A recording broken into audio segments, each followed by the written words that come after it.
Wakizashi's Tea House.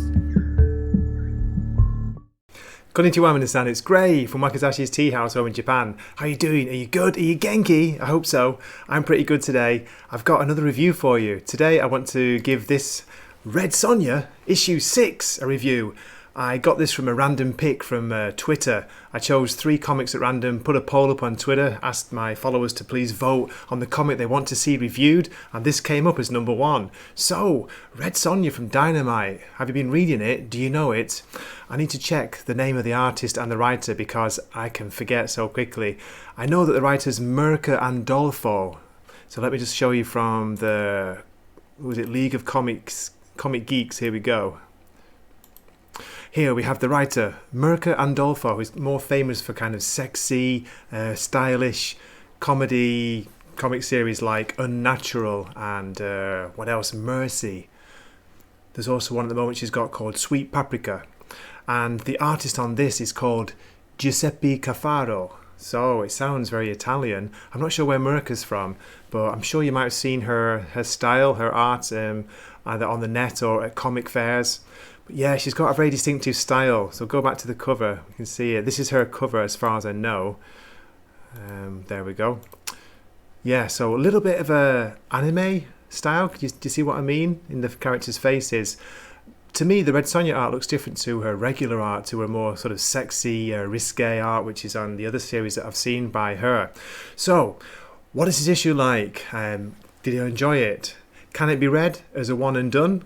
Now this is actually part 6 of a series called Mother. So part 6, so I kind of dived into the deep end with this one. But despite the art, right, which to me looks a little bit rushed, I enjoyed this. When I first scanned through it, I thought, I'm not going to enjoy this just by the look of it. It just didn't look like my kind of thing, but the story's actually really good. It's well told. The characters have got good voices. There's an intriguing plot line going on. There's different things happening. We don't get much Red Sonja in the Red Sonja comic book, but that's because of the story that she's in. So, yeah, a surprise for me this, and it's actually got me to go back, check out the first couple of issues of Mirka's run on Red Sonja. Now, what do you think about Dynamite? I'm not the biggest fan.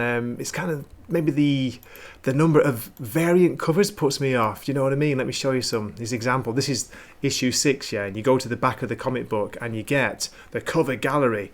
Now here we've got 1, 2, 3, 4, 5, 6. Well, one's a kind of black and white version of the main cover. That's 6 variants. By the way, which one do you like from those? Do you like the cosplay one, like me? And let me show you part 2 of the cover gallery. Here's part 2, and there are more that I've skipped as well. We've got another 1, 2, 3 original ones there. You've got the repeat of the cosplay without any text, and you've got a doubled up one there as well. So yeah, Dynamite seem to love this, don't they? The number of variant covers is just like over the top, in my opinion. Do people buy them all? I'm curious to know. So anyway, that's the end of my short, long blabbling review. I'm going to go through kind of quick story summary, show you some of the art from inside. Let me know what you think. Here we go. The issue opens with a close-up of food. Is it apples? And bread, baking bread, when suddenly, it disappears. And we meet the thief of the food, with one of those haircuts. Not sure if it's a girl or a boy, perhaps we'll find out. The thief returns to a place underground, and we learn that the name is Kebra. There are 3 young children there, and they're all hungry. They're begging Kebra for something to eat. Shut up, filthy brats! The food is for someone else, someone Kebra calls Brat the Fourth. She looks really hungry, and she wolfs down the chicken and bread. Kebra asks the white-haired girl to tell her story one more time, and we get our first glimpse of Red Sonja in a flashback. Red Sonja was being attacked by a group of armed men, and we see what looks like the girl in the background screaming, "No, let her go!" And then she starts to transform and wield some kind of flames from her arms. The young girl can summon up the power of fire, flame. She has a fire attack, and it hits this man here, who's screaming, "Wah!" Kebra wants to know if she can use that power at will, because she has plans for it. Then there's a funny scene here where we find out that Kebra is actually a girl. The young girl asks her, Are you their dad? She's talking about the 3 kids. Is that some kind of joke? For one thing, I'm 16. And you might not have noticed, I'm a girl. And then the young girl replies, Really? But you're so thin and dressed like a boy. Kebra's been hatching a plan to break into the city's castle. She's after the treasure and she thinks the young girl and her powers just what she needs to get in there. It seems the castle is ruled by a baroness who has a penchant for eating food off the strapped and chained bodies of male prisoners. What's going on with this story? We discover that the baroness is holding Red Sonja captive. Red Sonja hasn't eaten anything in 3 days and they're worried that she's going to die, but the baroness knows she's strong.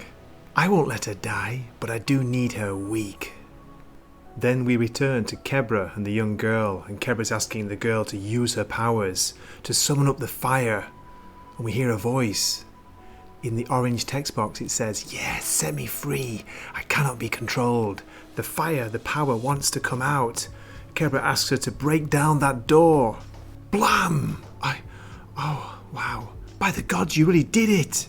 3 days later and she's practicing more, using the power, knocking down trees.